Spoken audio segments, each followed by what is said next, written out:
नमस्कार। आज हम बात करेंगे कि यदि आपके पास ब्रॉडबैंड फाइबर ब्रॉडबैंड की स्पीड 50 Mbps, 100 Mbps या 200 Mbps तक की स्पीड है और आपको स्पीड नहीं 100 Mbps की स्पीड नहीं मिल पा रही, 50 Mbps की स्पीड नहीं मिल पा रही, तो उसके लिए आपको क्या करना होगा। सबसे पहले आप यह देखें कि आपके पास जो राउटर है या मॉडेम विथ राउटर है वह कितने बैंड के डुअल बैंड है या सिंगल बैंड है। यानी कि आप देखें कि उसमें दो वाईफाई है या सिंगल वाईफाई है। यानी कि उस मॉडेम के बाहर से ही आप देख सकते हैं कि उसमें दो एंटीना, सिंगल एंटीना या फिर चार एंटीना है। यदि वह सिंगल एंटीना है या डुअल एंटीना है तो इसका मतलब यह है कि उसमें सिर्फ सिंगल बैंड है, यानी कि वो मैक्सिमम 30-35 Mbps की स्पीड दे पाएगी। और उससे अगर ज़्यादा की स्पीड चाहिए, जैसे 50 Mbps की स्पीड चाहिए या 100 Mbps की स्पीड चाहिए या 200 Mbps तक की स्पीड चाहिए, तो आपको डुअल बैंड यानी 5 GHz की राउटर की आवश्यकता पड़ेगी। डुअल बैंड राउटर में ही आपको हाई स्पीड इंटरनेट प्रोवाइड कर सकता है। सिंगल बैंड राउटर और डुअल बैंड राउटर की खामियां यह है या उसकी खूबियां यह है कि सिंगल बैंड राउटर की रेंज तो बहुत होती है लेकिन उसमें स्पीड बिल्कुल नहीं होती, मतलब बहुत कम होती है। हाई स्पीड इंटरनेट आपको नहीं मिल पाएगी। लेकिन 5 GHz डुअल बैंड राउटर में जिसमें आपको अच्छी स्पीड मिल पाएगी, लेकिन अच्छी स्पीड मिलने के कारण उसकी रेंज बहुत कम होती है। रेंज कम होने से वो अच्छी स्पीड दे पाएगा।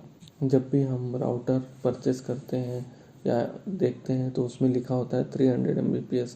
300 Mbps लिखा होता है लेकिन उसमें 300 Mbps नहीं मिलती, उसमें सिर्फ 30-35 के Mbps तक ही मिलती है।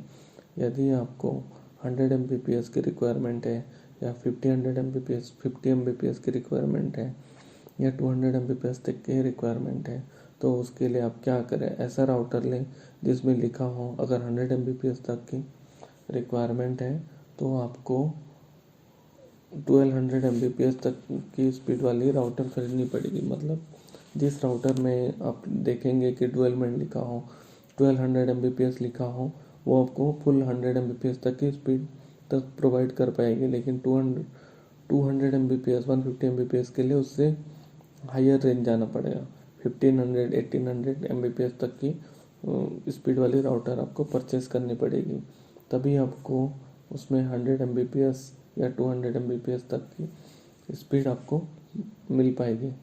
और जो डुअल बैंड राउटर होती है उसका रेंज तो कम होती है लेकिन उसमें पिंग भी बहुत कम हो जाता है। गेम खेलते समय आप यहाँ नोटिस कर पाएंगे कि इसमें पिंग बहुत कम है सिंगल बैंड की अपेक्षा। यह तो हुई वाईफाई की बात। इसके अलावा भी अभी आपको एक चीज़ और देखनी है कि आप राउटर को जिस भी मॉडेम के साथ कनेक्ट करेंगे उसमें सिंगल बैंड, उसमें जो लैन पोर्ट है, लैन पोर्ट के साथ आप राउटर को कनेक्ट करेंगे तो लैन पोर्ट FE पोर्ट है या G पोर्ट है।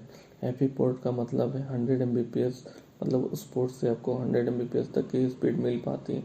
लेकिन 100 Mbps लिखने से ही उसमें 100 Mbps नहीं आती। लेकिन अगर आपको हाई स्पीड चाहिए तो आपको G पोर्ट वाली मॉडेम की आवश्यकता पड़ेगी। G पोर्ट मतलब 1 Gbps पर सेकेंड, 1 GB पर सेकेंड वाली स्पीड, मतलब G पोर्ट से आपको डुअल बैंड राउटर को कनेक्ट करना होगा, तभी आपको 100 Mbps तक के वो राउटर में प्रोवाइड कर पाएगा। आप G पोर्ट से डायरेक्ट कंप्यूटर में या लैपटॉप में लैन से कनेक्ट करेंगे तो आपको 100 Mbps फुल मिलेगा, लेकिन आपको वायरलेस में नहीं मिलेगा जब तक कि आप 5 GHz की डुअल बैंड के राउटर को इंस्टॉल ना कर ले।